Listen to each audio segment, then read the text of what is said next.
Good morning, everyone. I am Helen DeKaiser, Chair of the League of Women Voters of Weston Steering Committee. And on behalf of our league, I welcome you all and thank our panelists, many of them volunteers, for participating in this year's event and for all they do for our community.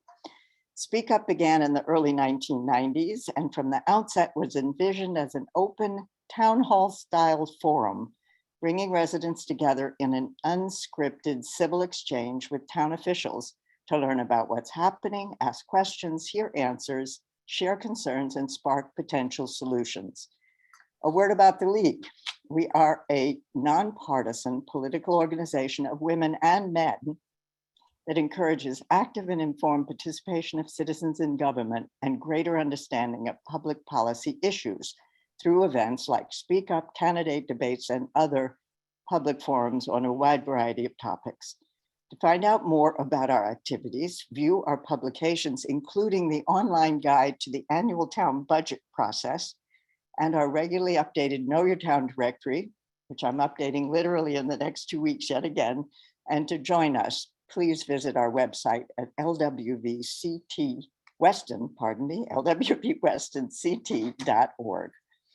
Finally, let me introduce our Speak Up moderator, Laura Smits. Laura, a longtime League member and former Weston resident who has served our town as a member of the Board of Education and a registrar of voters, has more recently served as the League of Women Voters of Connecticut's VP of Voter Services and joins us today as president of the Connecticut State League. Thank you, Laura, for all you are doing and for moderating today's event. Over to you.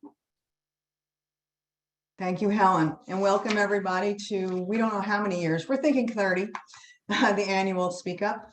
And I'm hoping that this will be our last Zoom Speak Up. I'm praying and hoping that next year we can all be together and do this in the normal way that we usually do. First up, I'm going to read a couple of little housekeeping. This meeting is being recorded and this is a webinar, so you will not be able to, we will not be able to see you. However, if you have a question, please raise your hand using the raise your hand function, which is at the bottom of your Zoom screen or at the top of your Zoom screen if you're on a phone possibly, to ask a question, and I will ask you to unmute and you can ask your question live. We're trying to keep this as close to the original format as we can. So we won't be screening any questions or any of that. We do ask for questions or comments that are short. You'll have a 2-minute window to ask that question. Also, there are no personal attacks. If anybody starts a personal attack, I will automatically mute you. This is a civil discussion. We want as many people as possible to get their questions answered. So if you have a question, just raise your hand and we'll get to you right away. As I said, because it's a webinar function, I can mute you, so everybody behave. It's a tough time we live in. Everybody's cooped up. And we all need to be a lot more civilized than we have in the past. I also want to make a plug for the State League of Women Voters. And I just want to make sure that everybody is aware that there will be a ballot question on the 2022 ballot this year regarding early voting. Shall the Constitution be amended to allow the legislature to put forward early voting? And please vote yes, so that we can get other ways to vote in addition to Election Day. We can get other ways to vote, early voting, no excuse absentee balloting, all of that kind of stuff. So having said that, I know you guys are very involved and you all want to vote. We had drop boxes during COVID and we had almost 80% turnout, which is unheard of in the state of Connecticut, mainly because we had so many different ways that we could vote. So please vote yes on that question. All right, I'm going to start by, everybody's going to raise their hand. When I call your name, raise your hand so everybody knows who everybody else is. Hold on, I'm going to mute my phone. Okay, one more person I need to elevate. Take one more second. Hold on, I've got a little bit of a glitch today, but we're going to take care of it very quickly and promote somebody. Okay. Okay, and away we go. Okay. Let's see. First selectman, Samantha Nestor. There she is. Second selectman, Martin Mohabir. I'm going to screw up your name, Martin. I'm sorry. Selectman Amy Jenner. Tony Pesco, Chair, Board of Education. Roan Baldwin, Board of Finance. Beth Grownick, Police Commission. Sally Korsh, Planning and Zoning, Chair. Board of Ethics, William Weiss. Building Board of Appeals, Dave Coprio. Building Committee, Richard Wolf. Commission on Aging, Bruce Lawrenson. Conservation Commission, Sarah Schlechter. Parks and Rec, Elizabeth Posick. Library Board, Ann Hunt. Beautification Committee, Claudia Hahn. Bicycle and Pedestrian Committee, Bill Lomas. Diversity, Equity, Inclusion Committee, Jillian Blanchi.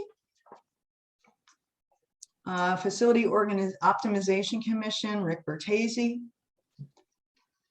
Lashant Town Farm Commission, Elizabeth Zepernick. Sustainability Committee, Nikki Young-Weiss. Tree Warden, Tom Fela. Town Administrator, Jonathan Luis. There he is, Jonathan. Okay. Police Chief, Ed Henyon. Aspetuck Health District, Mark Cooper. Superintendent of the Schools, Lisa Wallach. Conservation Planner, Tom Fela, you're on here twice. He's a multitasker. Deputy Emergency Management, Mike Vincelli, and I think we also have Joe Vincelli on there as well. So we have two from Emergency Management. Social Services Director, Allison Lisbon. And Chief of Weston, Michael Schlechter. Did I miss anyone? No, I also want to note that this year's Speak Up, you will notice we do not have our local politicians here. In the past, it has taken up a lot more time. And we thought that this way we keep it super duper local and just make it so that people can get questions and answers to their questions directly from the folks who are in charge of town. And you can see how many people have put in their time and are serving on our boards and commissions. So we appreciate that. All right, we're going to start off. If you have a question, please raise your hand. And let me see if there's any attendees with raised hands. Hello.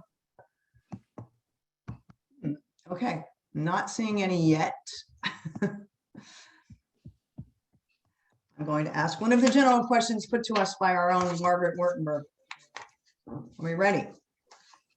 This is, we're going to start with, she has so many good questions. It's a question of where to go. Here's a pretty good softball. I'm going to give this to you, Tony. Are you ready? Unmute yourself. I'm unmuted. Yeah. How does school enrollment look? Do we have a 5-year estimate of how many children will be attending classes in Weston by grade? We do. Each year, we actually, as part of the budget process, we do an enrollment projection. Each year, we do a 10-year enrollment projection. As you know, over the last 15 years or so, our enrollment has decreased about 1% a year. I think we've seen an uptick in enrollment in the lower schools, but that's been muted by the fact that in the upper schools, we have a very large class cohort. The seniors have a class of 205 students this year. Next year, that senior class will be 184 students. And so while we're seeing an uptick in the lower schools, we're definitely seeing that's muted by the fact that there's a large cohort that's graduating this year from the upper schools.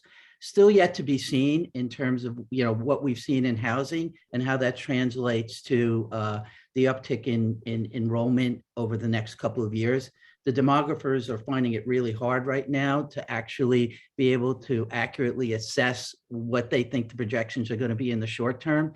But generally, what we're seeing is a slight decline over the next couple of years, simply at the upper end of the schools, an increase in the lower schools, and that's kind of bottoming out in the next couple of years, and then a leveling off to an increase over a long period of time. But given the fact that COVID has really kind of thrown a wrench in how the demographers are looking at things, we have to take all of this with sort of a grain of salt.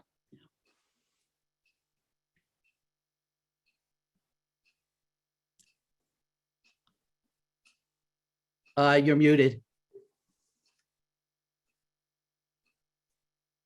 Still doing this. Okay. Janine Lombardi. Hi. Okay, go ahead. Ask your question. And who's your question for? My question is for all three selectmen. My question is in regards to the dog park. Obviously, that's something that has been on the table for a while now. But given that you are all a new group that's been voted in November, I'd like to ask each one of you what your personal view is on the dog park in the proposed spot of the property at the corner of Lord's Highway and Davis Hill. One thing I just want to be clear on is I do not want to debate whether or not the dog park vote was binding. My understanding was that the vote followed the procedure outlined in Section 3 of the Weston Town Charter. So I'd really like the answer to be in your own words. Okay, thank you for that question.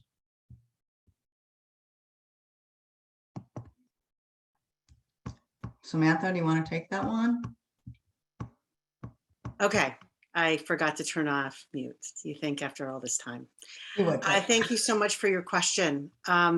I did say this to the group beforehand, because we're a bit unusual for all the other boards. You have a quorum here of the Board of Selectmen. So what I will say is I appreciate your question.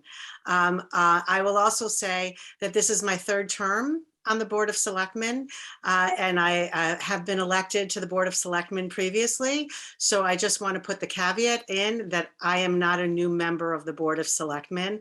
I am new to the first Selectman's position, and I've been serving for 6 months in that role. So I just want to clarify that I have been around for most of this process.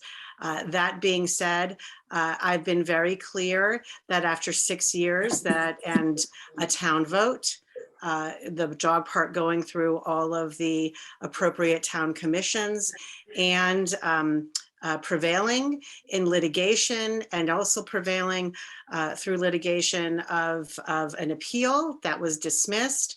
I think it's time that we move the process forward, and I will not be getting in the way of moving that forward. I'd be happy to go next.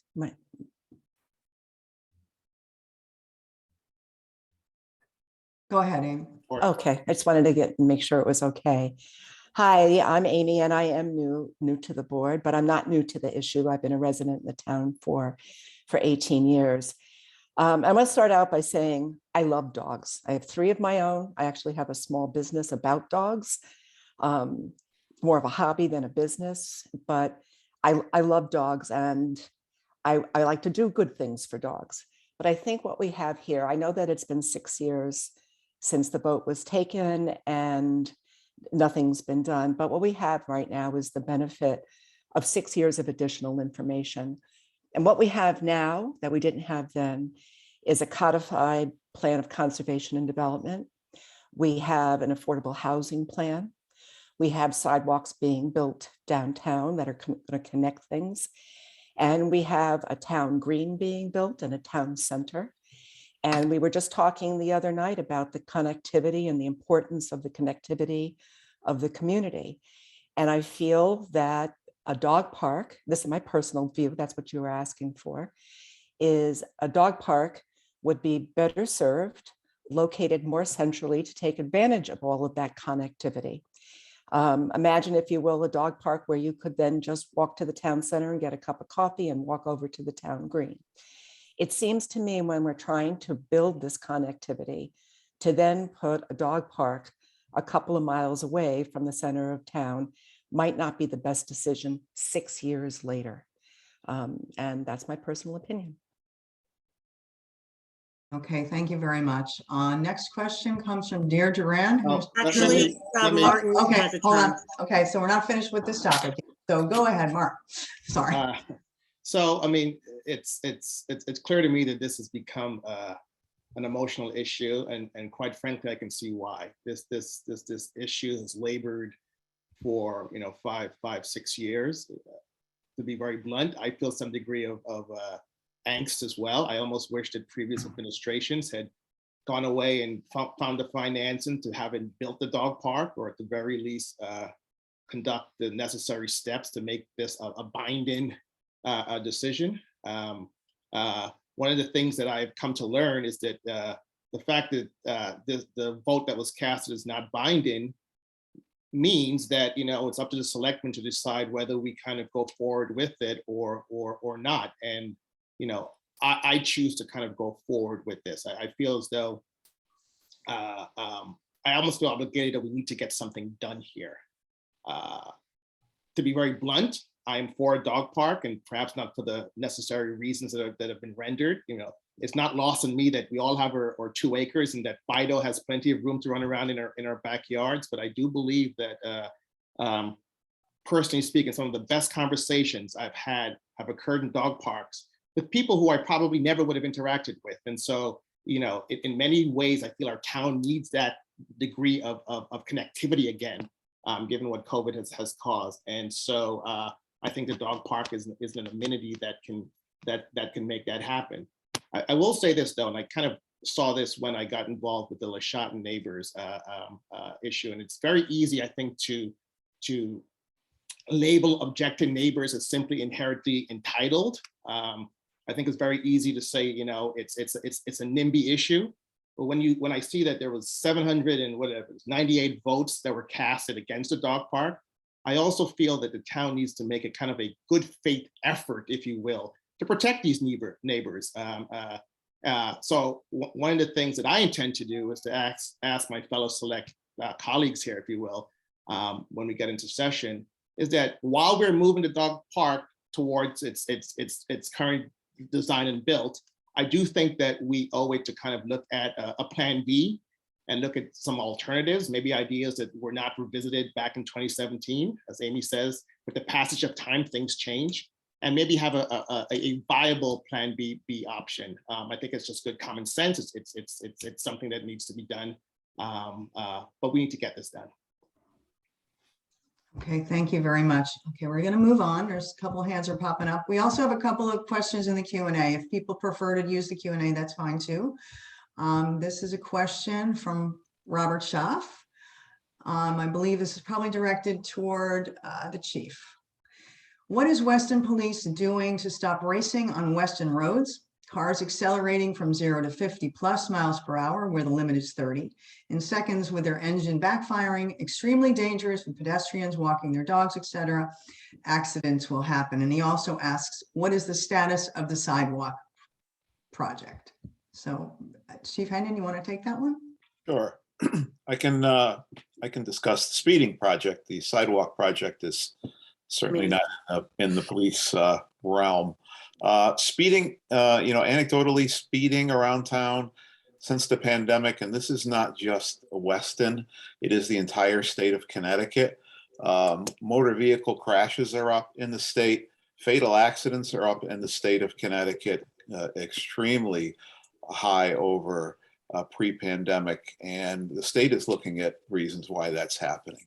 Weston, being a small town, it's not saved from the phenomenon of this happening. Weston Road, Newtown Turnpike, our main thoroughfares or pass-throughs for the town. The Weston Police do go out and enforce on those roads. We do visibility posts, we take traffic posts. Again, we're a small police department. I instruct my officers to be out there and visible during peak rush hour times. I do have concerns about pedestrians. These roads in Weston, especially the back roads, even the town roads, are not really designed, and I see people from the pedestrian committee on who I've worked with, are really not designed to have people walking abreast on the roads with traffic moving through. We also put out speed signs. You'll notice in town, we just obtained 2 speed devices from the state of Connecticut. One's on Old Hyde and one I placed on Lions Plains Road in an attempt to get people aware of what their speed is when they're driving down those roads. We do have also 2 portable speed trailers that I move about town. In the winter, it's really not practical because of the snow, but in the spring and summer, we move them about town. So those are some of the things we try to do to calm the traffic in town where we can. We also do educational things on the websites and just be visible out there to try to slow traffic down. Okay, thank you. Bill Lomas, do you want to take on the sidewalk question? I think that's more a question. Are people hearing me, first of all? Yes, we can hear you. Okay, great. Oh, gosh, I didn't know I wasn't on mute. The sidewalk question obviously is important from a pedestrian and cyclist standpoint, but that is, I think, more in the realm of what our town administrator can give us their most recent update on.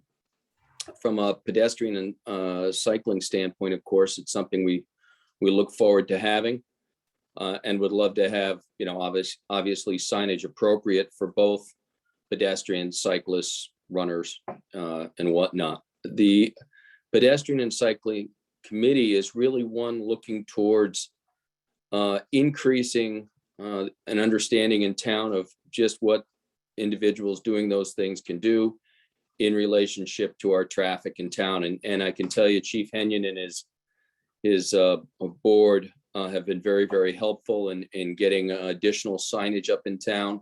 We would expect that obviously when the sidewalks go in. But I think Jonathan can really speak more to where we are timing wise than I can. Okay, thank you. Jonathan? Yes, thank you. There are a couple different sidewalk projects. One is a sidewalk project that is funded by the Community Connectivity Grant. This is a project that is focused on bringing interconnectivity to the school district, the town municipal campus, and the town center, if you will. And that project, and this is project is shown in the Plan of Conservation and Development, of course. We've funded the design, and the state is funding the construction. That project has been designed, submitted to the local district of the DOT, gotten their approval, and now it's being reviewed by the DOT headquarters in Newington. The headquarters has asked us to make several revisions to that project. We've made those revisions, we've sent them back, and those are areas, revisions in the areas of traffic signalization changes at the intersection of 53 and 57. In addition, they've asked for clarifications and certain things to be added in survey work that we've done. We need to do that survey work because we need some easements on private property. So we have submitted everything that they've requested at this point. And they're reviewing it. Our hope is that the DOT will give us final approval on that project. We can go out to bid this spring and we can construct those sidewalks, have everything done on the school campus before the kids get back to school from after summer break, and have everything done on the municipal campus before, let's say, October. So that's the plan with that project. In addition, there's another project that we have funded preliminary design for already. It's the project that we call the Transportation Alternatives Sidewalk Project. It goes, if you're in the town hall parking lot and you come out, it goes, if you take a left, it goes all the way up Northfield. It then goes across Old Hyde and connects a little bit to Lord's Highway. It also features a walkway down through Old Hyde to the school, mostly for security purposes. So that project, we have received word that that's been approved. We have interviewed engineering firms to do preliminary design. We have put forth a specific engineering firm that we've interviewed to the State of Connecticut Department of Transportation for its approval. And once that approval is given, we'll begin negotiating a contract with that designer, and design will begin. There's going to be a lot of survey work being done on those roads. So hopefully around, let's say, early fall, we can bring to the townspeople the preliminary design. We could have the townspeople vet it, and we can have the townspeople decide if that's a project that they want to continue. Okay, thank you very much. I'm going to ask a question. This is in the Q&A from Fran Goldstein for Allison Lisbon. As Social Services Director, how are you managing with COVID's added responsibilities? You do your job so excellently and with so few hours. So, Allison, would you like to answer that question? Also, panelists, if you're not speaking, if you could put yourselves on mute, that would be helpful. Thank you. Hi. We have seen an increase in use of our services throughout the COVID pandemic. We've had quite a few residents that have needed assistance during this time. We've also seen an increase in the mental health calls and requests for referrals during this time. But we have been managing, even though both myself and my assistant are part-time. I mean, I feel that we've been able to assist, anybody who's needed assistance in town. So. Okay, great. Thank you very much. Okay, I'm going to go over to Deirdre Duran. I'm waiting for a little while. Thank you for your patience. I'm going to allow you to talk and ask your question. Oops. Deirdre, did I get you? Deirdre? Are we good? Yep, I can hear you. Go ahead. Sorry. Okay. Hi, good morning. Deirdre Duran, I'm on Old Farm Road. I have a two-part. One's a kind of a request and another is a question. So I'll go to the question first. I'm very curious to know, right, in these past months and going forward, what the Sustainability Committee is discussing, what it wants from the town to participate in, what areas of new information you have, and anything that is really pertinent to what our community needs to know. Some of you know I was part of the Sustainability Committee for a good period of time. So I'm going to leave that question out there just for a second. And then I also want to mention something with the hat I wear, and that is being on the Board of Trustees of the Friends of LaShott, and have seen a lot of changes, as you can imagine, since the beginning when Carol and Ellen McCormick and I started this. Carol started this, not I. In any event, you've seen that our progress with the new building is really set. We are ready to rock and roll. The new project is taking off, and I'll let Elizabeth discuss that. In fact, I'd like her to, who is the chair of the commission, LaShott Commission. But the request I want to make is we are currently fundraising, always fundraising. We have a specific goal because we received a grant for this building, the LaShott, the Offutt Education Center of $2 million. Of course, we got going, and then the charity trustee suggested that if we raise money, he would match it up to $1 million. And we have raised $800,000 so far. So we want to reach the million mark. And there is actually on the LaShott Town or LaShott Farm or LaShottTownFarm.org website, you can see how to donate. So we're about $200,000 off of what we could get from the charity trustee. And that is going to make a big difference, especially in how we maintain going forward and provide these great education programs that we have in mind and have, of course, always done. So anyway, I'm just leaving it at that. Thank you. Okay, Nikki, would you like to take the first part of that question about sustainability? Yeah, sure. Deirdre, it's a pleasure to have this dialogue with you. We are actually in the process of preparing a goals document for this year. And we actually are presenting at the Board of Selectmen meeting on the 24th of February. So, if you want to join that to deepen the understanding of the details, I'd welcome that. The other thing is we actually mentioned your name the other day because you are looking at the sustainability issues around the new building at Le Chat, and we are going to connect you, or unless you've already connected with Eric Schrago, who could assist on some of the building issues.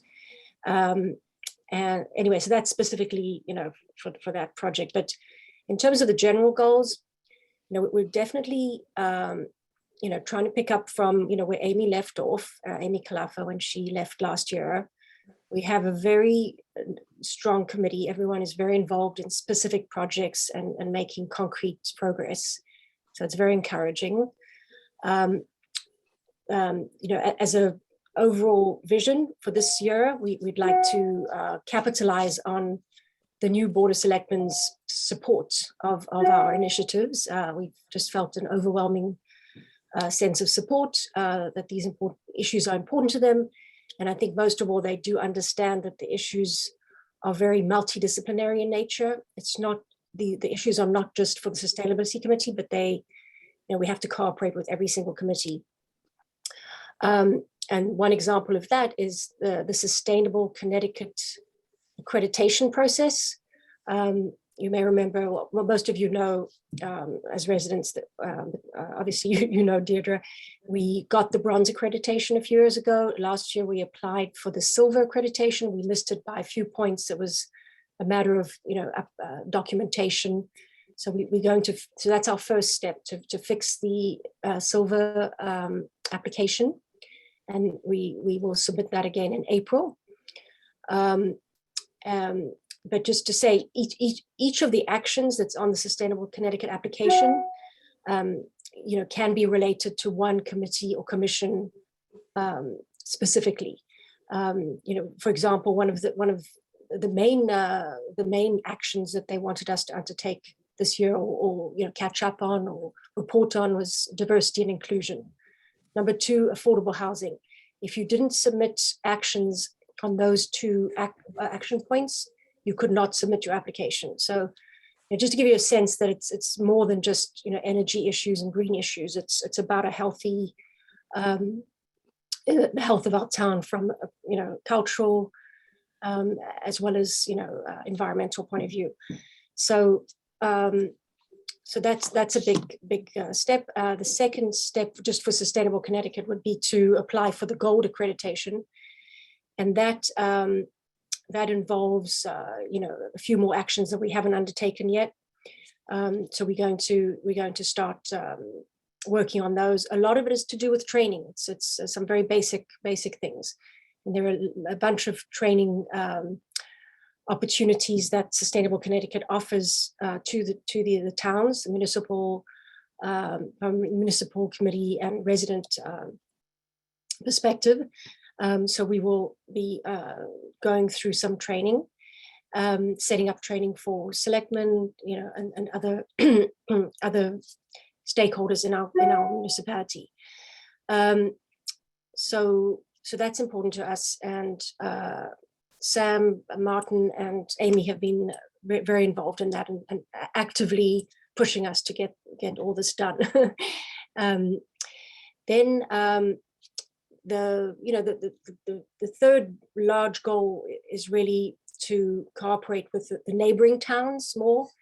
A lot of our neighboring towns, immediate neighbors, Westport, Wilton, Fairfield, Easton, are very advanced in terms of their sustainability actions and promoting, a way of life. And we'd like to borrow from some of their successes, cooperate with them, and basically, build a sustainable belt in our sub-region. So these are all, that's a broad aim, and these aims have specific actions that we're working on. I can go through that in detail. I don't want to bog down this meeting, but you'd be welcome to join on Thursday, the 24th, and we'll go through this in a bit more detail. And, in due course, it will be up on the website, and I'm happy also to meet with you separately if you want to just pass on some of your knowledge from your time on the committee and some of your ideas. That would be great. Is that enough, or would you want me to go into more detail specifically? That'd be great. Thanks. Just so we can get it moving along. Elizabeth, do you have a quick? There was a Le Chat question, I believe, that Deirdre had in there. Did you catch that question, and would you like to answer that? I think she gave me an excellent lead in summarizing that we have the Daniel Offutt Estate has pledged 2 million with an additional million that can be matched by donors in our community. We have 800,000 that has already been pledged and another 200,000 that we'd really like to capitalize on, because if we can raise that 200,000, it will essentially be 400,000. So we're starting construction this spring, very excited. And if you like the sense of community that Le Chat brings the town, if you value what it brings to your property without having us be a line item on the town budget, we're really working to be fiscally autonomous, and super excited by what we have coming forward in the next year, and appreciate everybody's support. Even $5 will be matched, and it's $10, and we love that if you'd like to be a part of the legacy of this new space. So thank you. Okay, thank you. I think we're going to move on a little bit. There's another question. This is from Mark Sullivan about why is the town fighting the Freedom of Information request? I'm going to throw that one to you, Samantha. Thank you for giving us a good opportunity to talk about our interaction and our commitment to complying with Freedom of Information requests. We are a very small, lean staff. We have been inundated, us and the schools, with Freedom of Information requests. There is a policy as part of the Freedom of Information Commission that these requests are to be done as part of your day-to-day operations, and they are not to be getting in the way of fulfilling your obligations to run the town smoothly. We collect all the requests. We are compiling the requests.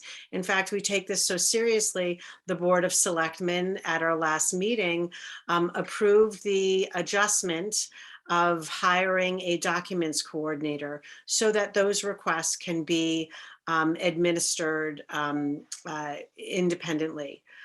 In addition, that new FOIA documents coordinator will be present at hearings and to file a hearing with the Freedom of Information Commission does not require standing. You can file a complaint. It's a very low bar because of the way the law is set up. And we are going to make sure that we comply in the fullest way.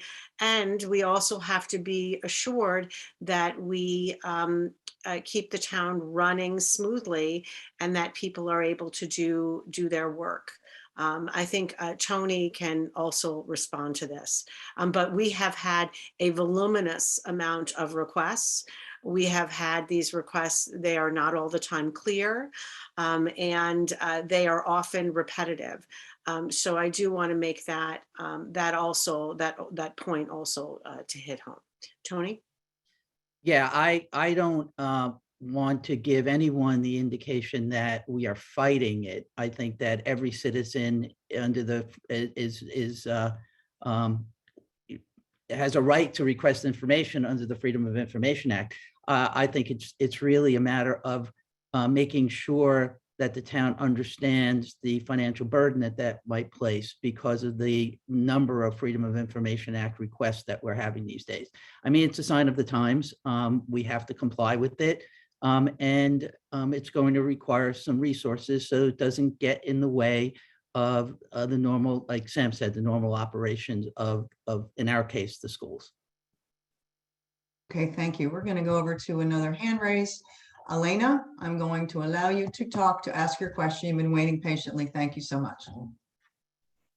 Great. Can you hear me? I can. Go right ahead. Good morning, everyone. My name is Elena Haliurian. I've been a resident of Weston for 20 years. I'd like to thank all of you for your service and for taking down these roles. I'm sure it's very, very complicated, very difficult, and we all don't know exactly what all you guys do. So I appreciate everything that you guys have been doing, and specifically in the course of the last couple of years with the pandemic. And especially taking your time out today on this wonderful day. I feel like the groundhogs were wrong. Spring is coming soon, so thank you. My question is to, I'm not sure who it should be addressed to, either Chair Pesco or Superintendent Wallach. We would like a little bit better, for the record, for those parents who have not been particularly may not have been in our distribution to you, to understand why we cannot have an in-person Board of Education meeting to present the issues that we have been very concerned about for weeks, months, days.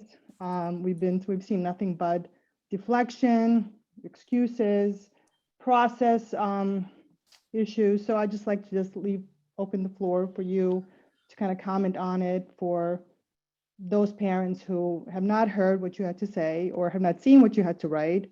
And also for others who may have follow-up questions in this respect. Thank you for your time. Sure. That's an appropriate question for me. So let me start by saying that, first of all, none of our boards are really having in-person meetings these days. But with respect to the Board of Education, during COVID, we went on remote, both for our monthly board meetings as well as our committee meetings. We found that especially in our monthly board meetings, we were reaching more people during the pandemic when we went on remote than we ever did.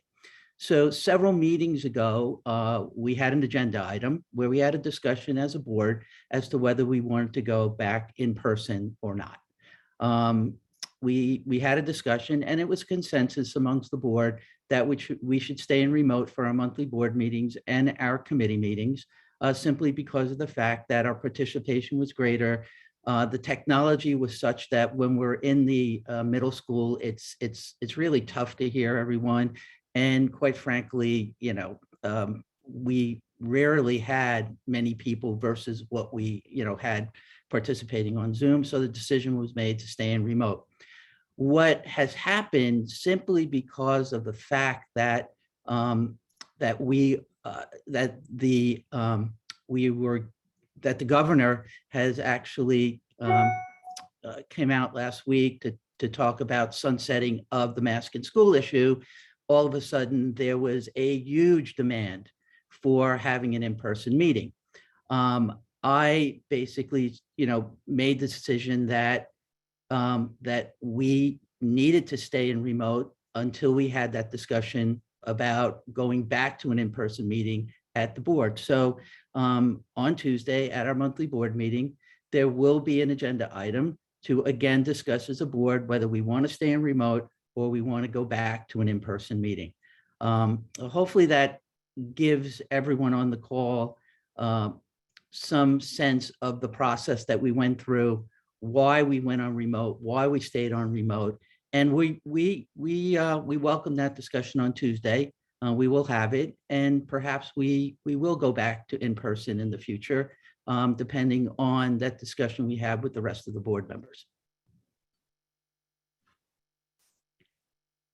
I have a follow-up. I don't know if I could, Laura, if I could do this or what the process is. If you could, only because we have a lot of questions to get through, Yeah. Elaine, I can come back to you if that's okay. Sure. Let me know when.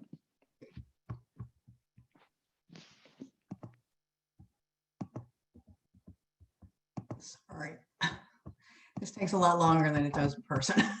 Okay, this question is from Keith Johnson. It's another education question. The recent use of online learning has changed the historic education process. How has our town leveraged online learning to improve productivity, learning, and hopefully lower our costs?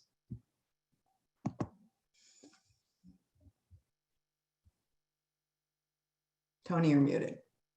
Yeah, can you repeat the question? That my connection wasn't great, so. I understand the unstable connection. The recent use of online learning has changed the historic education process. How has our town leveraged online learning to improve productivity, learning, and hopefully lower our costs? Yeah, I think perhaps I'll have Superintendent Wallach take the first part of that question. Sure. Maybe I can take the cost issue. Sure. Thanks very much, Dr. Pesco. So with regards to online learning, as we all know, 20 plus months ago, the teachers were everyone was thrown into it and, had to pivot, learn it. We've made a great deal of strides, as Mr. Johnson has indicated, in online learning and how to effectively engage students with that. We have tried to present this as an opportunity now that we are back in person and we want to stay in person. And there are strategies that have been learned from this online experience that teachers are employing at a greater level. Things like flipped classroom, for example, where the students can access specific content in a teacher-directed piece at home and then do more of the group and collaborative creation of learning in the classroom. With regards to online learning, as far as the cost factor, and I'll let Dr. Pesco speak a little bit to that. We also recently, there's been a change in the number of graduation credits that Weston High School graduate needs to complete. It went up to 25. On that, in part, was the state mandate. There was an electronic portfolio that also is another sort of technological component. But with that, the board also revisited in the policy committee, the piece especially on credits from online courses, for example. Right now, if a student does not have if there's a particular course that we do not offer at Weston High School, that student may choose to take that course online. Oftentimes it is also used for credit recovery. If a student wants to make sure graduate on time, needs to take credits online. There are students that want to accelerate and would take a class. It's very not prevalent, but at times, for example, between someone takes algebra, geometry, wants to get to algebra 2, they might take geometry in the summer to get to algebra 2. So those are the ways we have been using online learning from other providers, if you will, right now in the school system. Looking at it beyond that, as far as a way to save money is certainly something that we would take under advisement. It would be interesting, for example, when we look at it, and I go back to the high school, because that's where you will see perhaps students want a course in a particular area, and there are only three students that want to take the course. It would be really, I think, fiscally irresponsible with the academic return on investment to offer a course for 3 students. So in those kinds of situations, to be able to have them take the course, we have offered that over the years, but there isn't a general movement to move completely to online learning. I think one of the things we have learned from the pandemic is that Weston prides itself on the connection that the adults and the students have in-person connections. And we certainly don't want to lose that piece of that and the importance of that by shifting, I would say, the pendulum too far the other way. Dr. Pesco, I don't know if you'd like to add anything. Yeah, I think you answered the question a little bit about the future use of the technology that we learned to deliver education during the pandemic. I think we've only begun to really see what the possibilities are in terms of efficiencies and how we deliver education in a post-COVID world. We've been so dealing with the immediate issue, but I do think that there are a lot of ways in which we can actually use technology that has shown to be really effective in terms of remote learning. I don't think we've even tapped the possibilities yet, but I think there are many. In terms of costs, over the last 2 years, we fortunately have been able to have extra money to return back to the town, given the mode of education we've been in. But within that, we've had an opportunity to actually upgrade our technology, which is absolutely necessary if we actually want to exploit technology in terms of delivering education. So we've had to spend a bit more money to upgrade our technology. We've had the money to spend over the last couple of years. And I think that now we're kind of set post-COVID to see different ways in which we can actually deliver our education in a more efficient way. And I think sharing with other districts is one way in which we can do it, which Superintendent Wallach alluded to.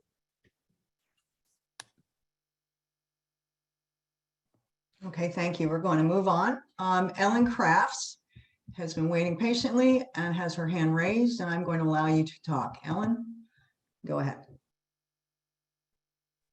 Thank you so much, Laura. And thank you everyone for this opportunity. I was asked if I could volunteer to get on this call today on behalf of many parents of young children at Hurlbut. And I'm really glad I did, because it was really wonderful to hear from everybody. And thank you so much, everyone, for your service in this role of this amazing town. We're really lucky. That being said, I want to address, I think this question is for Superintendent Wallach and Chairperson Pesco. But first, for Superintendent Wallach, your letter as of February 11th that you sent out to parents recommending that you will be putting forth to the board, or I should say, stating that you're going to be recommending to the board that you will be recommending mask choice as of February 28th. Was something that personally I was a little surprised about. I had written you a letter, and I also Chairperson Pesco and the rest of the board. And again, I'm representing many parents of young children. I think particularly we need in this conversation talking about Hurlbut. As we know, Weston is still in the red in COVID. I just came off of 3 weeks of people testing positive in my daughter's classroom, and basically having to give tests to my kid every day to see whether or not she had a cold or whether it was COVID. We are at a 50% vaccination rate in the 5 to 11-year-old range. And I guess the idea of mask choice, my question specifically would be, if you're recommending it based on what protocols, I know you referenced current health commissions, but we know that the CDC has recommended, as of their letter of February 4th, masks for all as the best method for transmission. But there's also been a couple other things that have come up in the news since your letter, one being that the vaccine for children under the age of 5 just postponed again. And many parents of children at Hurlbut have children under the age of 5 that will be impacted by being unmasked in school. And second, we just got the information in the New York Times yesterday that booster shots lose their effectiveness after 4 months, which if you were like me and you rushed out in December to get your booster shot, you now become vulnerable as of March at the time that we're going to be unmasking. So my question would become, if you choose to allow the board and Superintendent Wallach for folks to have mask choice, are you going to be putting any of the other recommended protocols in place to help protect in terms of pool testing, required vaccination? And then secondly, how are you going to address culture in the school for both students and teachers to allow for an understanding of why some children are going to be wearing masks and some won't, and making sure that you have positive protocols around behavior and understanding for school culture? Thank you. Thanks, Ellen. This is Tony Pesco. Maybe I can start first and then pass it on to Superintendent Wallach and possibly, and I think Mark Cooper, who I think should share in the answer to this question as well. I just want to step back for a second for those that really don't know where the state is in the process, right? Since the governor basically had recommended that the mask in school mandate sunset post February 28th, there's been a bill that was passed in the House and will probably be passed in the Senate. It's House Bill 5047. And what it does is it extends the all the governor's executive orders until June 30th, 2022. But within that, it gives the Department of Health, the Department of Health and the State Department of Education gets the power to sunset the mask provision post February 28th. And so, we at the board and the administration are not public health officials, right? What we are waiting for is guidance from the Department of Health and the State Department of Education in order to actually ultimately make the final decision about the mode of education post February 28th. In the meantime, The superintendent is in contact with other superintendents, our public health officials, our medical advisors, the unions. I am in touch with all of the other board chairs around the district. I think that one of the things what we need to do is wait for the Department of Health and the Department of Education over the next couple of days to issue guidelines to kind of figure out where we are. But from the board's perspective, our primary goal is to keep all our kids safe, to make sure that regardless of where we go with this, that we have the proper guardrails, that we have the proper risk mitigants, and that we deal with some of the social emotional issues that are going to arise when this mask mandate does sunset. And if we go to mass choice, I see a bunch of issues that we're going to have to deal with. And I think the board and the administration is ready to do that in the next few days. Lisa? Sure, and thank you, Ellen, for raising the issue, which provides me the opportunity to speak to it. And I will try to address all of the issues that you mentioned. So my letter of February 11th referenced preliminary recommendations. And as Dr. Pesco said, we also are waiting for the Connecticut Department of Health to communicate some specific recommendations or guidelines. It's my understanding from our regional superintendents group that they are working on those guidelines. Along the lines of, as far as parental choice, I do believe we are at the point now, given the local metrics and what we have seen, and believe me, it's been difficult, it's been emotional. People want what's best for their children. I take very seriously the safety and health of children, and also the 358 staff members that we have. It's been a long haul, and I think everyone is suffering from pandemic fatigue. That being said, we still need to continue to work on moving forward with this mask optional option, if given the opportunity, pending some a few more things that have to take place at the state level, and seriously considering the recommendations that we get from both the State Department of Health, the State Department of Education. I know Mark Cooper's on the call. Mark and I meet every week. We have calls with also our medical advisor. Right now, the current state of the schools is that, yes, children 5 to 11 fully vaccinated, the percentage is 53% according to the state of Connecticut. That's fully vaccinated. 61.6% are what they call partially vaccinated. The other age group is 90% fully vaccinated from 12 to 17, and 96.2% are partially vaccinated within the town, which, and that is also comparable, I would say, to Westport. People are very mindful. They are taking care to, make whatever appropriate choice they have for their children. They're following quarantine rules. Every week we have testing in the Weston Public Schools. You can sign up for it. It's very, it's not invasive. The children are called down. It's in partnership with Quest Diagnostics, and this is part of, it's all state funded. The children go down and they get tested, and we get the results pretty much within 48 hours. The parent is notified, and then the school nurse is notified if there is a concern, and then we call that parent if the child tests positive. So that will continue, these weekly testings. We're having another vaccination clinic for those people that choose to get vaccinated. It is open to the public, not just the students. Our staff can go, and that is on February 2nd. So we will continue with that. We continue to look at the rates. Someone was referencing an article to me about, and I've looked at and read and received many emails that when the masks came off, all of a sudden 400 people got sick. Clearly, we don't want that to happen. However, we have to also acknowledge the fact that different parts of the country are in different places with this. And in looking at Connecticut, and in looking particularly in Westport, in our region, in the suburbs, that we, the rates are hopefully going to hold as far as the positive rates of COVID.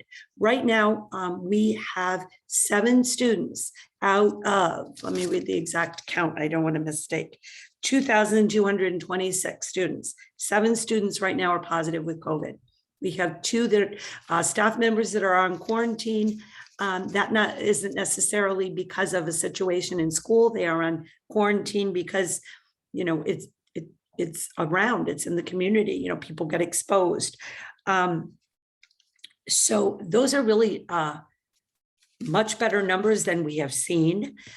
It is my hope that we are turning the corner. That doesn't mean that, we're going to just sit back and not be proactive in our approach. Specifically, in my letter, it stated that, students that ride the bus because of some federal requirements and regulations, they're going to have to wear masks if you ride the bus during your bus trip. I am concerned about the preschool students. We have currently approximately 30 students in our preschool that are not 5 years old. And so that's where we will see what guidelines the state does, because it very well could be that we may have to keep the masks on for the preschool, but we're not there yet. We're looking for the guidelines again from the health department with that. The other thing I wanted to mention is about the social emotional piece. And there has been a concern raised that, what about the haves and the have-nots in the classroom, which I wouldn't really, the masks and the maskless, however you want to look at it. How is that going to be if some students have masks on and some students don't? Well, some teachers will have masks on and some teachers won't. Some teachers will wear masks at certain times where they feel more comfortable and they won't. I think that we need to honor and respect the choices. And I have great faith in our teachers and in our administrators in this area to sustain the positive climate that we expect in our schools. Now, many of you know I spent a lot of time in secondary, but since assuming the superintendency, I've spent a great deal of time at Hurlbut, at West, and seeing the joy in those classrooms and the way that the teachers really enforce a responsive classroom, the classroom meetings, the class charters in a very kind and caring way. And we have already had conversations with our building administrators to say, okay, if we are moving in this direction, then we have to meet with the team leaders to talk about how consistently at scale we are going to approach this K-5. What is the message going to be to our students?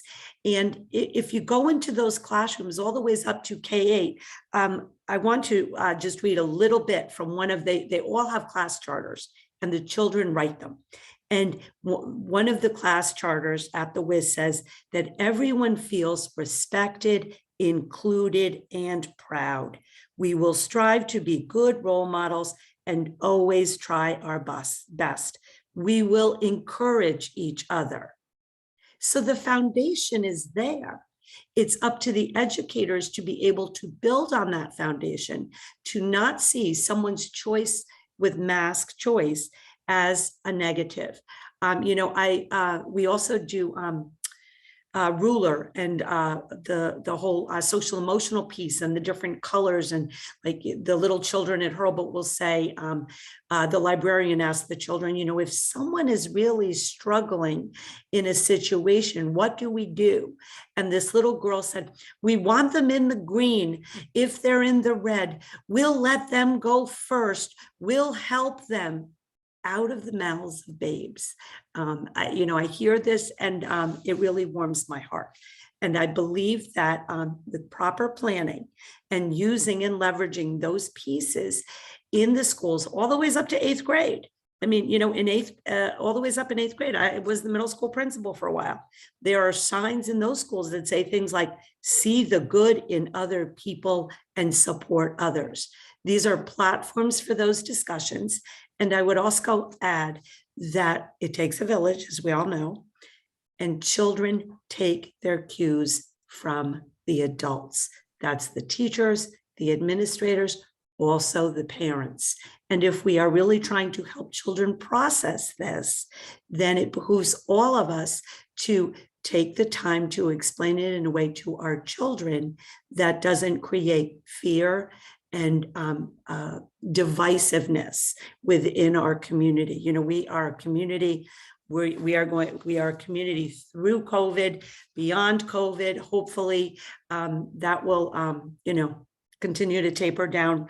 And so I would say that I feel that we can certainly address all of these things.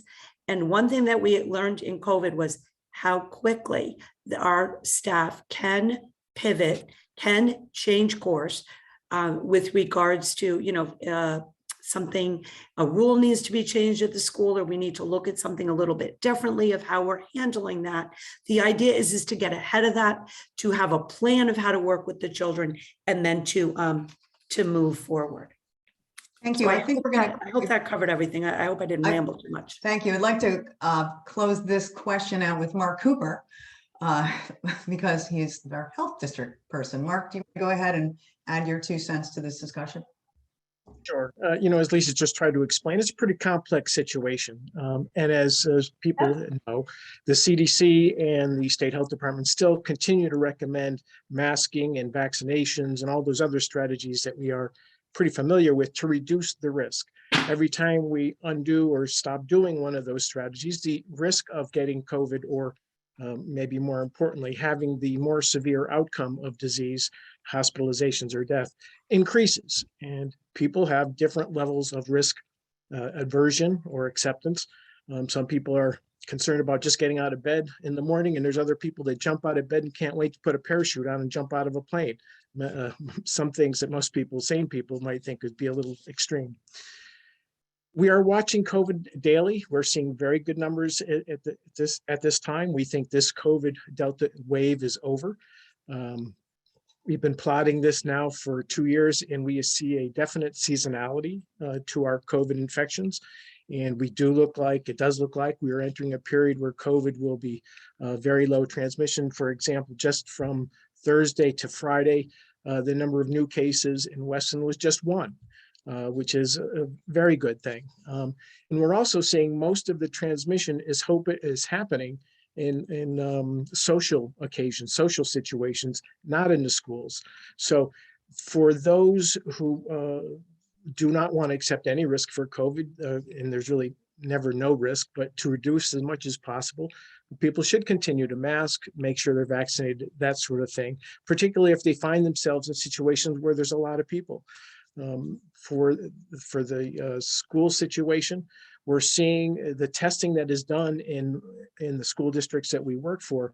In all the testing in the students that are getting done on a weekly basis, the incidence is in fact going down very low. So the indicators are at the moment, unmasking is maybe an acceptable risk for many people.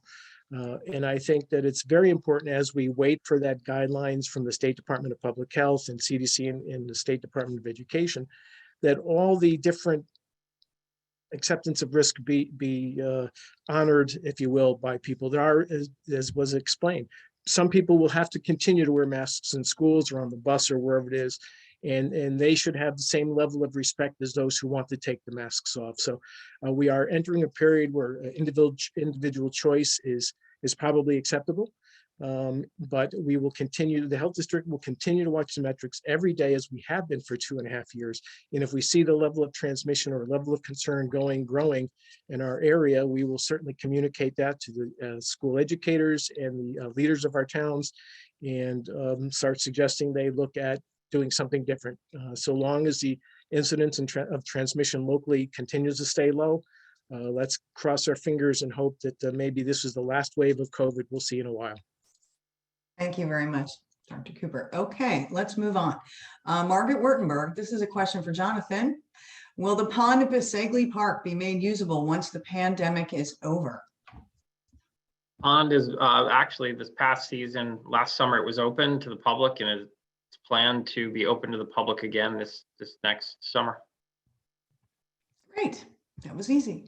There's another question in here. I'm going to throw this one to Samantha from Anita Dunwoody. What steps are being taken by the BOS to improve the reliability of Wi-Fi service in town. Cell phone reception all around town has also gotten increasingly worse. Thank you very much.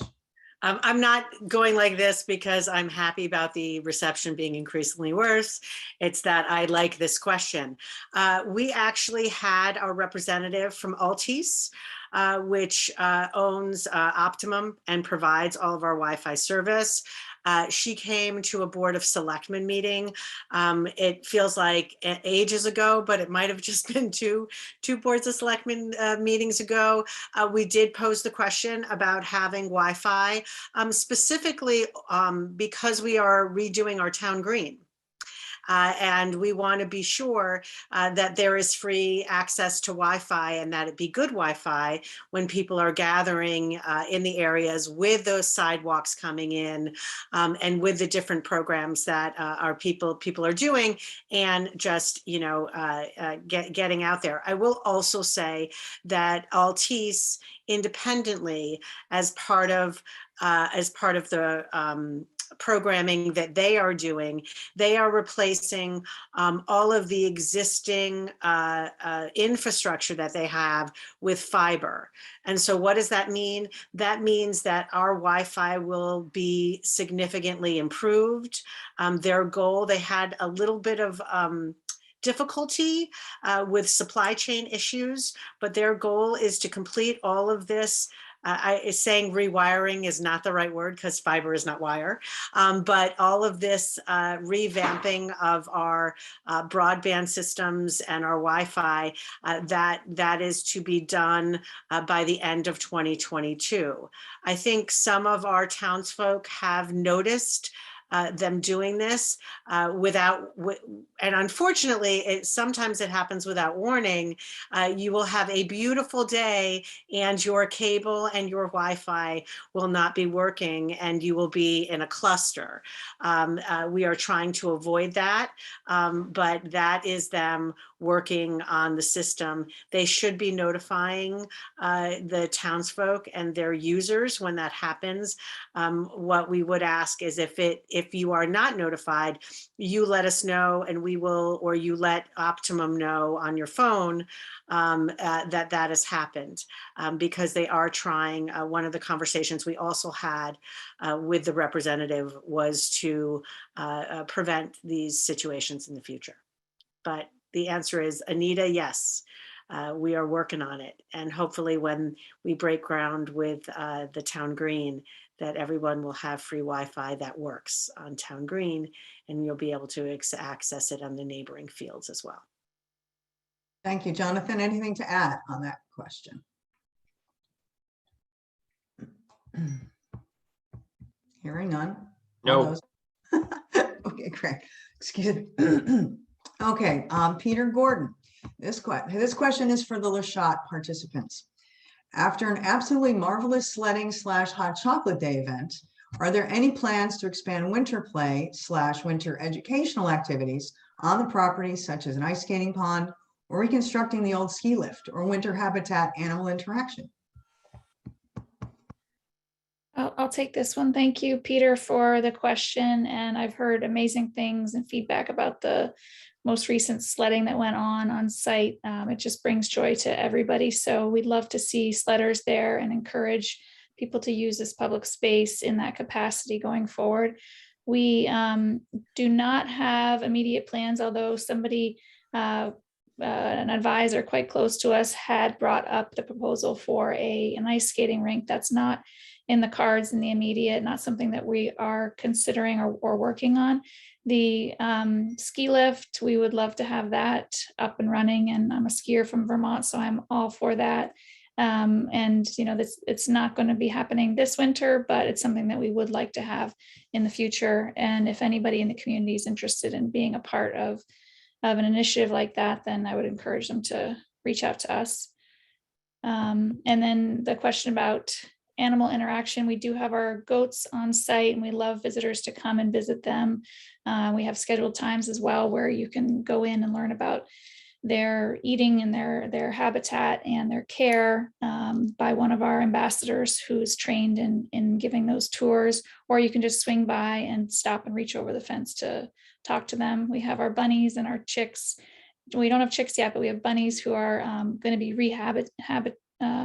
rehomed this spring in a new construction that we're building a very small bunny habitat and hope to bring in chicks as well. So that's on the horizon, hopefully this spring. So watch our newsletter and stay in tune. Thanks for the question, Peter. Okay, thank you, Elizabeth. Elena has a question. I'm going to allow you to talk again, Elena. Go ahead. Thank you, everyone. So just a follow-up to Tony. So I just want for the record, the public record, to be clear that what hundreds of parents are asking you is not just an in-person meeting, but in person with a remote option. So to the extent parents can't participate in person, we know that that's definitely a reality. They could do the remote, and that should be an option for them. But for this next meeting that is scheduled on the 15th, that was what the ask was, that I don't feel like you've adequately responded to. And then the specific question that I have, Tony, so you stated earlier that you made the unilateral decision to keep the next meeting remote. So I guess the follow-up question is, I suppose then that you can make the unilateral decision to make the next meeting on the 15th in person with the remote option. Thank you. Yeah, I guess this is an exercise in making sure you watch every word you say. There is no real unilateral decision, quite frankly. A decision was made by the board, and the discussion and decision about doing it moving forward needs to be made by the board after a discussion in public. So perhaps I misspoke, but we need to have that discussion in public. We had that discussion in public several meetings ago. We will have that discussion in public again on Tuesday. Did you also have the discussion to change the date in public? No, that was basically a result of schedule conflicts. We basically had a risk of not having a quorum. So under the policies, that is permitted, but changing the venue is not. Is that what I'm hearing here? I'm not sure. I'm not sure what you're really asking, but there was a schedule conflict, and that's why the dates were changed to the 15th. And I think we had an appropriate time so that we can post the agenda 24 hours prior to the meeting. Okay, so I guess in closing, and I thank you for your time, there's still 3 or 4 days left for you to reconsider, and the parents, many parents, hundreds of parents would like you to reconsider. Thank you, Tony. Thank you, Lisa. Thank you, everyone.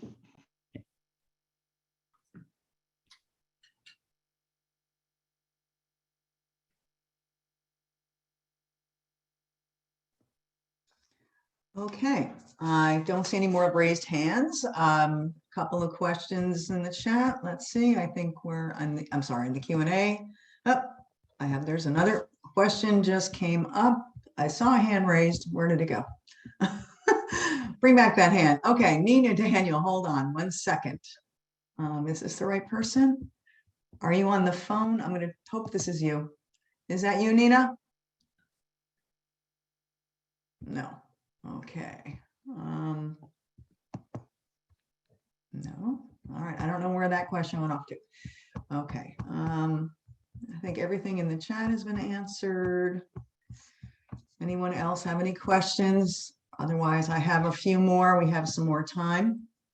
Let me just go through here. I don't see any. Oh, panelist question. Who's got that hand up? Okay. I'm going to go to the list of, wait, somebody has a hand up. One of my panelists, Tom Fala. Go ahead, Tom Fala. I just noticed that Bill Flanagan has something in the chat. I don't think you got to. I think actually Jonathan Louise answered that. You got that? Privately, Okay. correct? I did provide an answer to one of his questions. He had a question about outstanding debt and paying it off. But I think there's a other question he had about, there's a follow-up to that, which may be suitable for Sam and maybe perhaps Roan to answer. They're they'd like to. But, yeah, what is the question? The follow-up, because I don't see it. I see what his question is, when will the major school bond projects be paid off? I typed in the bond indebtedness schedule for the next few years. So I think that one's been answered. And then he said, what are the town's intentions at this point? Reduce taxes by what percent? Renovation, what percent? Other, what percent? Okay, let me answer that, because the bond, you sent him the bond schedule, which the school bonds from 20 years ago will be paid off over the next few years. That being said, that is the entire purpose of us creating the Facilities Optimization Committee, us engaging with Tecton to get the data of what our facilities are and the state of our facilities, and coming up with a plan for the next 10 years. I am going to give him the answer, which is 100% true. We are collecting the data. I think it would be disingenuous before the Board of Selectmen had a conversation and the Board of Finance had a conversation of what the plan is before we get the actual information about what our options are. I think we've all said all along that we need to know what we have to bond for. We need to know what opportunities there are for us to collect grants on, and what opportunities do we see that we have to put into a long-term capital plan. I think before we jump and say we're going to cut taxes or say we're going to do, a multi-million-dollar bonding, that we have to see what the community is interested in and what their goals are as well. This is a conversation not with the selectmen alone. It is a conversation with the Board of Ed. It is a conversation with the Board of Selectmen. It is a conversation with the Board of Finance. But ultimately, decisions like these land with the taxpayers, and they land within the community.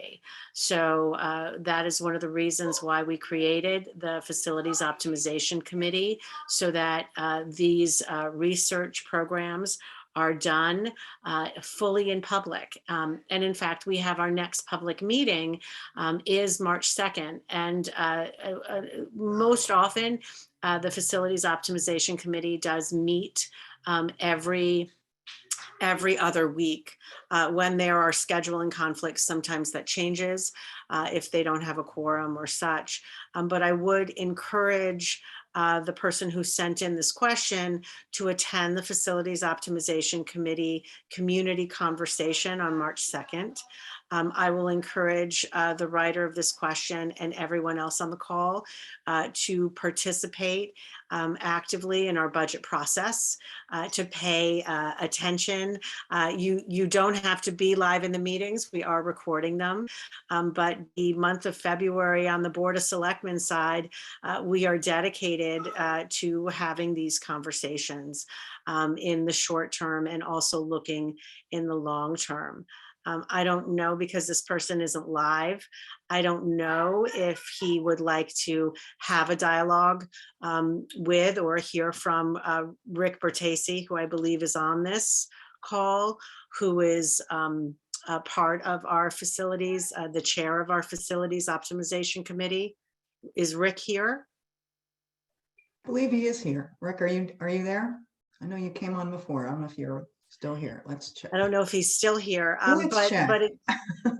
but again, that's not that is an honest answer to your question, because we are still in the fact-finding mode. And again, the real answer resides in the public. I don't know if Roan, the chair of our Board of Finance, and Tony, the chair, Dr. Pesco, the chair of the Board of Ed, want to weigh in on this question. I leave it to them. I'll make a few. This is Rowan Baldwin. I'll make a few comments. And Jonathan, although you answered the question in the Q&A, I'm not sure everyone who's participating in the call in the public can see the answer. And I just wanted to make sure that to build on what Samantha said, we currently spend about $5.5 million a year on debt service. And this year we are our fiscal year is July 1st to June 30th. We're currently in the process of planning the budget for the 22-23 fiscal year, and that debt service will continue to be $5.5 million. When we're deciding on what to do about the budget beyond that, which is the 23-24 budget, that's when we will start to see the payoff of the debt, reducing our debt service that year by about $2 million.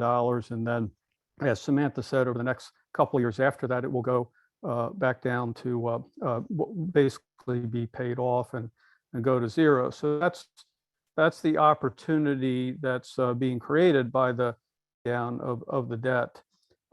As Samantha said, there's a lot of work being done to look at the status of facilities and come up with a plan that's how to optimize, how to put that together.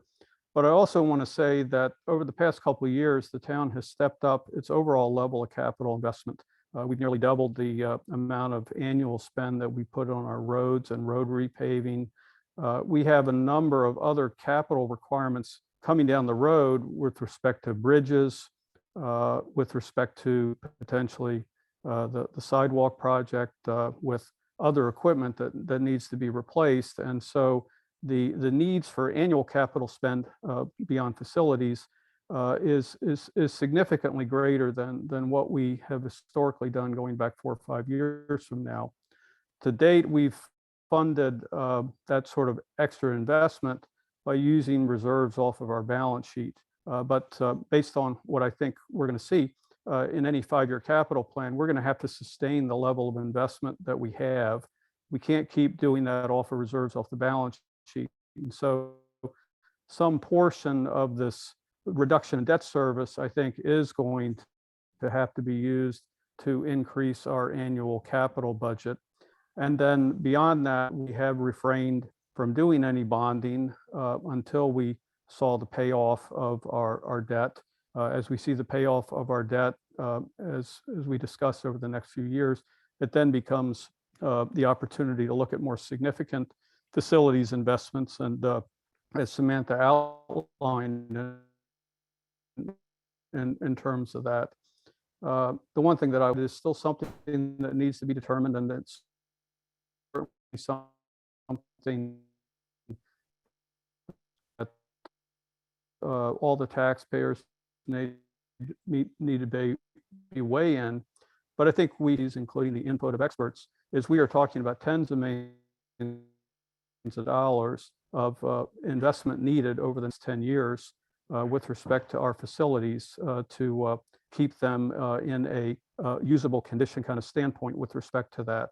The good news is because we have this payoff of the debt that we should be able to accommodate significant increase in bonding and capital investment without seeing a direct impact because of that on taxes. But again, the magnitude of this and how much these different pieces add up is something that absolutely remains to be determined, and everyone will be involved in all the relevant boards, the taxpayers, relevant boards, and trying to chart the best path for going forward. Yeah. I think we're going to go. I think we're going to keep moving on. We have a few minutes left. Claudia, you have your hand up. Do you want to, Claudia Hahn? Yes. Beautification.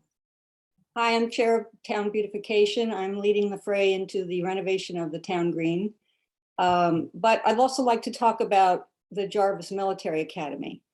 It is in woeful condition, and my husband and I just gave $5,000 to help repair the broken windows in that building.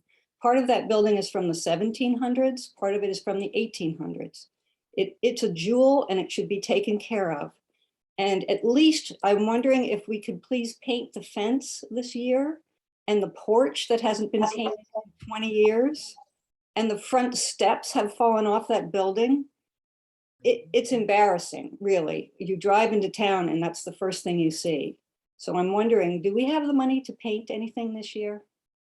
This is Jonathan. Thanks for that question, Claudia. As we've previously discussed, the Facilities Optimization Committee has hired Tecton architects to come and look around at all these buildings. I'm actually meeting with them next week to do a tour of all those buildings. And in the new plan of conservation and development and the new village district that's been created, that has the option to potentially even become a commercial property in the future. So I think as we have done a lot of fleshing out of things that will determine the future of that property in that building. So there's been no rush to reinvest money in that building until those are complete. I hope that as Tecton comes with their engineers and examines those buildings next week, we will get over the next few months a concise report on what we need to do with that building if we're to keep it for municipal office space. Okay, thank you very much. Nina Daniels back. I'm going to allow you to talk, Nina. I kind of lost you before. So. Thank you. Thank you very much. I didn't know how to unmute. I appreciated Rowan's explanation about taxes, the bonding, and the impact on the mill rate. I have a question for Jonathan, Rowan, Board of Selectmen, and Board of Education finance people. What will be the impact of inflation on our mill rate? Now, the mill rate, of course, is the fulcrum between revenue and spending. So those are two major factors that would go into determining the mill rate under the impact of inflation, but I'm unclear what to expect. I think I'll ask Rowan to answer this question. Well, thanks, Nina. I'll give a general answer because at this point, the Board of Finance has seen the budget proposal for the Board of Ed. We haven't seen a budget for the town yet, since it's going through the process of the Board of Selectmen. So I can't speak to how we're going to see this manifested in the specifics of the budget this year. Inflation is up, and we are external spend with respect to fuel than we have in the past. Now, our union contracts are multi-year. Many of our service contracts are multi-year. So the impact of this may not be felt fully in the upcoming year, but certainly compared to how we were thinking about things 2 years ago when inflation was not such a big consideration, it is a bigger consideration now. Now, you focused on the mill rate. I mean, we focus both on the mill rate as well as the overall tax burden. So we're going to see an increase, more pressure on the overall tax burden because of inflation, no question about it. But inflation also potentially has a impact, potentially a positive impact on the grand list. I mean, we've already seen dramatic improvements in the property market in Weston. I think that this year we're seeing a lot of building activity that even outside of a valuation year increases the grand list. So that may provide a substantial mitigating impact on the mill rate itself due to inflation. And certainly we may see this manifested when we do the next valuation, which won't be till 2023 and won't really impact until the 24-25 budget season. So it's a little more complicated on how we might see this manifested on the mill rate, but clearly inflation is not good news in terms of town expenditures and the overall tax burden itself. I don't know if you want to add, John. Yeah, I think in the upcoming budget that the Board of Selectmen is going to see first starting this week, and the Board of Finance will see in the weeks to come. You're going to see inflation pop up in areas like our what we use, petroleum-based products, you know, whether it be gasoline, diesel fuel. That's just kind of a bigger market issue. The price of oil has increased significantly over the past year. And also, I think we've seen immediate costs in some of our things like medical premiums. We have a medical premium insurance cost. Premium itself is set to increase about 9.5%. We have our liability auto property policy increasing about 5%. And in addition, we've seen, I think, just on a month-to-month basis, things like office supplies, like ordering paper, copy paper, has increased. So I think those things are some of the immediate impacts. Again, wages and benefits, as Ron mentioned, those are multi-year agreements, so we're going to know those costs. I think inflation is reflected to a certain extent in general wage increases that people receive. And I also think some of the construction costs with, over the past year, we've heard about building, I'm sure we've all saw in the news that sometimes building materials have increased due to shortages, whether that's COVID supply chain related or not. So I think we could be subject to some of those costs increasing depending on particular projects and what materials they need. Okay, thank you. I'm going to go to probably fit in one last question. Julie Flom, I'm going to let you talk because you had put a question in the question answer. Go ahead. Thank you, Laura. And this is actually Aaron Burkhoff, Julie's husband. Oh, okay. We're here together and appreciate the opportunity and appreciate you all. This is a follow-up to Ellen's question before regarding the upcoming opportunity for masks to be optional. And again, appreciate the dialogue. Know this is this is an emotional issue for many. Just the follow-up question is specifically for many of us families in the community who have children at Hurlbut and may also have younger siblings who are in the ELC program or other preschool programs of an age where vaccines are not yet an option. And so really the questions referring back to Mr. Cooper spoke about different levels of risk, that different risk tolerance that different families have, and being vaccinated is a major factor. So the question is, for those of us in the community with children who can't be vaccinated yet, what options will there be for our children at Hurlbut, at ELC, to be in an environment where at least their classroom is masked, so that we can feel some level of safety before sending our children in. Thank you so much for answering the question. Do we want Lisa, Paula, would you like to take that question, or Tony?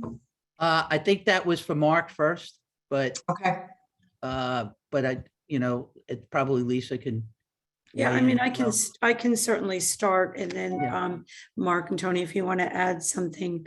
As I said, this was a preliminary recommendation, and I know that the Connecticut State Department of Ed, as well as the Connecticut Health Department, are going to provide us additional guidelines. And what we expect are specifically some guidelines around preschool, because as you said, there are children that are not eligible to get vaccinated. And so to look at that carefully, to see what those guidelines are, and then it's my understanding they're supposed to come out next week.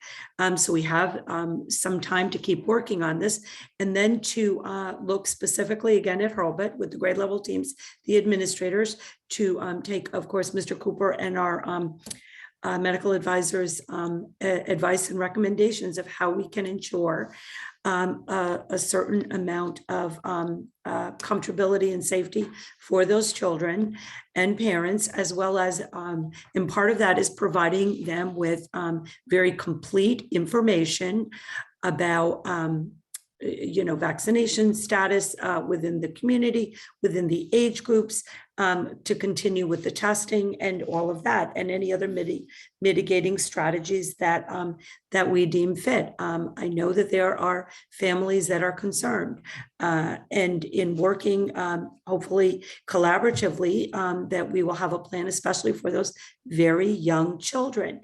I've been in those preschool classes. The numbers are much lower. The enrollment is lower in those classes, which then affords us a little bit more space, but we will be working on that. And when we have additional updates and which guidelines we think would best apply to our schools. And if that warrants something at the preschool level specifically, we will certainly, I will share those recommendations with the Board of Ed. Mr. Cooper, I don't know if you want to add anything, or Dr. Pesco? Well, certainly, when mask choice would mean that those parents who are concerned about their children who may not be vaccinated should have the right to make sure that the kids can wear their masks without being harassed in the school or anyplace else. Let me also kind of repeat that a lot of the transmission we're seeing does not happen on school grounds, but in social settings. So again, if a child is unvaccinated and there's concern, they really don't want to have any, they want to reduce that level of risk as much as possible. Look at the play groups and what the kids are doing outside of the school, because again, that's where we are seeing a good part of what the transmission is occurring. I think the question was aimed at what would the internal school policies would be. And I think, the school people need to make that final choice. But again, we are all waiting for further guidance from the state health department as well as the State Department of Education. Okay, thank you very much. I think we're wrapping it up. Does anybody have anything last words to say on our panel? Anyone? Seeing none. We got a lot of questions in today and some were answered. I hope people got most of their answers. If you did not, these people work for you and they work for the town. They give their time. So please reach out to them offline if you would like to have your question answered personally. Okay, I'm going to shove it back to you, Helen, for our closing remarks. Thank you very much, everyone, for coming, and I hope to see you in person next year. Please, everybody stay safe. And Helen, do you want to put in some last minute? There you go. Okay. just to let you know that we will be able to have a recording of this event on our website come next week. And Laura and everybody participating today, Laura for moderating, and all of you, most of whom are volunteers, I can simply say thank you for participating in our annual event, which really brings together the town citizens and their government. I appreciate it immensely, as does the whole league.